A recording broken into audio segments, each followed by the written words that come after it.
we turn to co-author of the Politico playbook, Jake Sherman. So, Jake, President Trump is now calling for a major investigation into alleged voter fraud. How do you see this playing out, especially with the Congress? I think Congress wants nothing to do with this, and I think there's a good reason. We have a poll out this morning that shows that Donald Trump's message, the message he delivered in the inauguration, is a popular one, that we should, as a country, put America first and buy American products and create and produce products in America. And yet Donald Trump seems to be taken away on these insane tangents with alarming frequency. There's no evidence that there has ever been widespread voter fraud in this country. There's no evidence that his crowd was as large as Barack Obama's was in 2009. He just keeps getting torn away on these irrelevant topics that distract from what Republicans on Capitol Hill believe is a good message. And Democrats are happy, because if Donald Trump focuses on a message of, I'm creating jobs, I'm bringing jobs back to this country, and we're going to create things in this country again, Democrats think that's a successful message for Trump. So it's a real political miscalculation to get torn away on these tangents all the time. So Mr. Trump said that he would be signing some more executive actions today.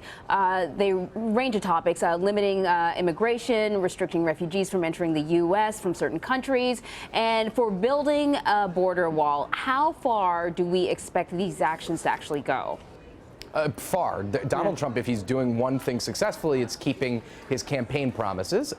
But one thing that'll be interesting to watch is this border wall, which he has said consistently over the last, 2 years that Mexico will pay for it. Mexico has no interest in paying for it. He is asking Congress to front the money for this border wall. And what he's talking about doing is lowering some of the grants that Mexico gets from the Department of Homeland Security so he could pay for the wall out of U.S. dollars, but say Mexico paid for it. So this is one thing to keep an eye on, both substantively and in the foreign policy realm.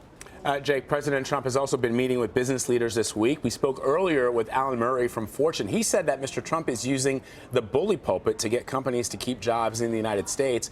What kind of impact do you expect that will have on companies? I think if you look at companies kind of across the board, they don't want to be on the wrong side of an administration 1 month in, because there's going to be a lot of things that are extraordinarily important to companies happening over the next 6 to 8 to 12 months, not least tax reform, which every company has huge interests in retaining some of the tax breaks that they've fostered over the last 50 to 100 years. Donald Trump has said he wants to clean out the tax code of all these sort of special interest loopholes and provisions to help companies become richer. Donald Trump has said he wants to lower the tax rate overall. So companies don't want to be on the wrong side of a new president when he's going to be undertaking all of these huge actions which really impact corporate America.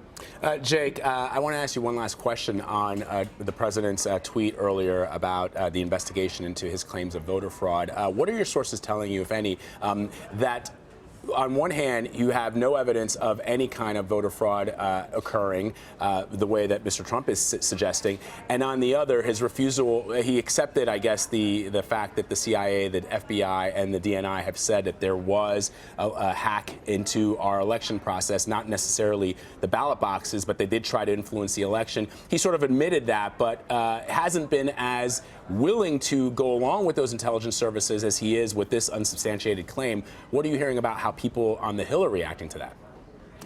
One thing that people on the Hill are frankly sick of is Donald Trump undermining the Central Intelligence Agency and the FBI.